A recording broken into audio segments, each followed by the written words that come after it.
अनेकांच्या पोटातील ओठावर येणाऱ्या गुपितांची बिनधास्त मांडणी करणारं बातमीपत्र। सोमनाथ सूर्यवंशी यांच्या कुटुंबियांना भेटायला आलोय। अधिवेशन सुरू होतं, आज संपलं आणि आम्ही आलो। बीड येथे दुःखद हत्या झाली, तेथे त्यांच्या कुटुंबियांची भेट घेतली आहे। न्यायालयीन चौकशीने उच्च चौकशी होणार असं मुख्यमंत्र्यांनी जाहीर केलंय। परभणीची घटना ही दुःखद आहे, त्यांच्या कुटुंबियांचं म्हणणं ऐकून घेतलं। सोमनाथचे कुटुंब लातूर जिल्ह्यातील आहे, मात्र वडार समाजातील असल्यामुळे कामासाठी ते वेगवेगळ्या ठिकाणी जातात। वडील गेल्यावर मोठा म्हणून सोमनाथवर सगळी जबाबदारी आली। सोमनाथने शिक्षणात चांगलं यश संपादन केलं होतं। त्यांचे लहान भाऊ चांगले शिकलेत। लहान भाऊ अविनाश याला शासकीय सेवेत नोकरी मिळावी अशी त्यांची विनंती आहे। फास्ट ट्रॅक कोर्टात खटला चालवावा अशी त्यांची मागणी आहे। मवेजा वाढवून देण्याची मागणी आहे। आम्हालाही कळतं की प्रत्येकानं राज्यकर्ते म्हणून काम केलंय। आलो नसतो तर म्हणाले असते आम्ही भेटी दिल्या, पण सरकारच्या वतीनं कोणी आलं नाही। विरोधकांना फक्त विरोधी भूमिका मांडायची असते, आम्ही मार्ग काढायला आलोय। दुपारपर्यंत अधिवेशन सुरू होतं, त्यामुळे यायला उशीर झाला। जिथपर्यंत येत होतं तिथपर्यंत हेलिकॉप्टरने आलो आणि त्यानंतर बाय रोडने आलो। वेगळ्या दुःखद घटनेच्या निमित्तानं आमच्या शहीद सोमनाथ व्यंकट सूर्यवंशी यांच्या आईंना तसंच त्यांचे बंधू अविनाश व्यंकट सूर्यवंशी आणि प्रेमनाथ व्यंकट सूर्यवंशी या त्यांच्या दोन बंधूंना भेटण्याच्या करता मी आणि माझे सहकारी विक्रम काळे, राजेश विटेकर, रत्नाकर गुट्टे, अमोल मिटकरी आम्ही सगळेजण इथं आलेलो होतो। आपल्याला सगळ्यांना माहिती की आजपर्यंत आमचं अधिवेशन चाललेलं होतं। आज अधिवेशन संपलं आणि मधल्या काळामध्ये बीड जिल्ह्यामध्ये सरपंच संतोष देशमुख यांच्या जे काही दुर्दैवी हत्या झाली आणि त्याच्यामध्ये त्यांचं निधन झालं, त्याच्याही आईला, त्यांच्या मिसेसला, त्यांच्या मुलांना, त्यांच्या वडिलांना, त्यांच्या भावाला, त्यांच्या भाऊजाला अशा परिवाराला भेटायला आम्ही तिथं गेलेलो होतो आणि त्यांचंही काही म्हणणं होतं ते सगळं ऐकून घेतलं। सरकारने त्याच्यामध्ये काय लक्ष घातलंय आणि कशा पद्धतीनं न्यायालयीन चौकशी आणि शिवाय उच्च स्तरावर वरिष्ठ एकदम अधिकारी पोलीस खात्याचा त्यांच्या उपस्थितीमध्ये पण चौकशी, अशा त्या दोन चौकशीच्या बद्दल राज्याचे मुख्यमंत्री म्हणून देवेंद्र फडणवीस साहेबांनी काल सभागृहामध्ये या सगळ्या गोष्टी सांगितल्या। इथं जे घडलं ती पण घटना अतिशय दुर्दैवी अशा प्रकारची घटना आहे। मी आता त्यांचा 2 नंबरचा बंधू प्रेमनाथ आणि अविनाश या दोघांशी बोलत होतो। त्यांच्या आई पण त्याच्यामध्ये होत्या आणि त्यामध्ये ह्या सगळ्या गोष्टी घडत असताना मी त्यांचं जे काही म्हणणं होतं ते सगळं काही जाणून घेण्याचा प्रयत्न केला।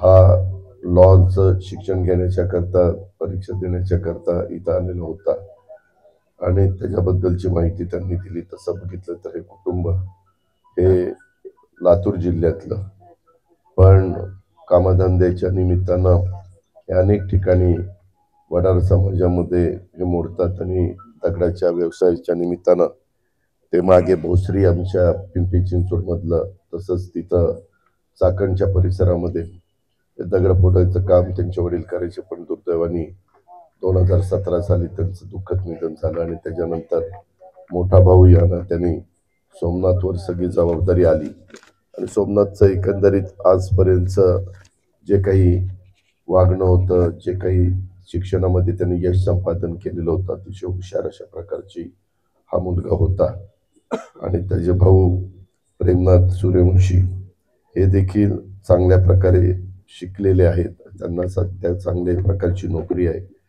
परंतु अविनाश म्हणून त्यांचा जो भाऊ आहे, जो MSc BEd झालेला आहे, तो त्याला नोकरी मिळावी अशा प्रकारची त्यांच्या कुटुंबियांची विनंती आहे आणि दुसरी म्हणजे शासकीय सेवेमध्ये नोकरी मिळावी आणि जे काही झालेलं आहे ते झाल्यानंतर तिची मॅटर म्हणजे केस फास्ट ट्रॅक कोर्टवर त्या ठिकाणी चालवावी अशाही प्रकारे आहे आणि आज सरकारने त्यांना 10 लाख रुपयाची जी मदत केलेली आहे त्याच्यामध्ये अजून वाढ करावी अशा काही मागण्या तिथं एक निवेदनाच्या द्वारे मला त्या ठिकाणी करण्यात आलेले आहे।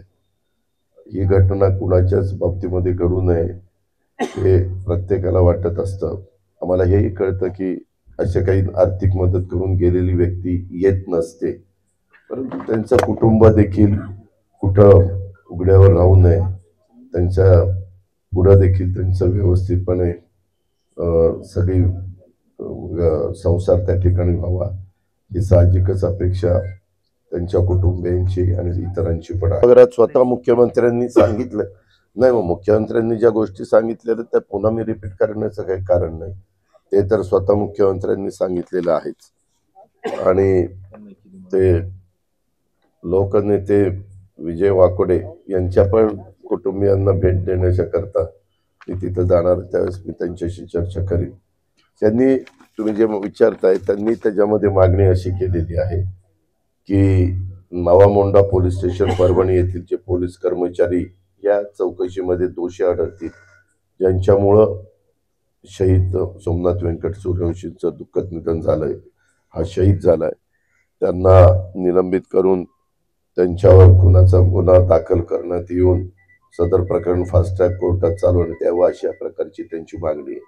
ती चौकशी झाल्यानंतर वस्तुस्थिती पुढे आपल्या येईल. शहीद सोमनाथ सूर्यवंशी यांच्या कुटुंबात करता पुरुष कोणी नसल्यामुळं त्यांच्या सख्या भावास म्हणजेच अविनाश व्यंकट सूर्यवंशी याला शासकीय नोकरीमध्ये समाविष्ट करण्यात यावं आणि तिसरी यांच्या कुटुंबियांना सरकारने जे 10 लाख रुपये दिलेले ती रक्कम त्या ठिकाणी जास्तीची वाढवून द्यावी, जास्तीचं अर्थसहाय्य करावं, अशा पद्धतीने त्यांच्या 3 मागण्या. मी सांगितलं ना किंवा मी नोकरी, आता पुन्हा कठीणच आहे तुमचं. मी सांगितलं की व चौकशी करण्याच्या बद्दल स्वतः आपल्या राज्यातलं सर्वोच्च सभागृह जिथं कायदे मंडळ म्हणून ओळखलं जातं, तिथं राज्याच्या 13 कोटी जनतेचे मुख्यमंत्री देवेंद्र फडणवीस साहेबांनी पूर्णपणे सगळ्या गोष्टी सांगितलेल्या आहेत, त्या आपण ऐकलेल्या आहेत. फक्त त्याच्यामध्ये इथं आल्यानंतर त्यांचा भाऊ अविनाश व्यंकट सूर्यवंशी जो MSc BEd झालेला आहे, चांगला शिकलेला आहे, त्याला नोकरीच्या संदर्भामध्ये शासकीय नोकरी मिळावी, म्हणजे कुठल्याही ग्रँटेबल मध्ये नोकरी मिळाली म्हणजे ते शासकीय मिळाल्यासारखंच आहे, कुठली जरी संस्था शिक्षण संस्था असली तरी. आणि आर्थिक मदत जी 10 लाख केलेली आहे ती अजून वाढवून द्यावी अशी त्यांनी मागणी केली. एक मिनिट, मी एंडोर्समेंट केलेली आहे, त्यांचे नंबर घेतलेले, त्या दोघांचे नंबर मी अविनाशचा घेतलेला आहे, प्रेमनाथचा घेतलेला आहे, कारण तिथं गेल्यानंतर मला त्यांच्याशी संपर्क साधणं किंवा माझा नंबर त्यांना व्हॉट्सअप दिलेला आहे, आम्ही एकमेकाशी संपर्क साधणं सोयीचं होईल.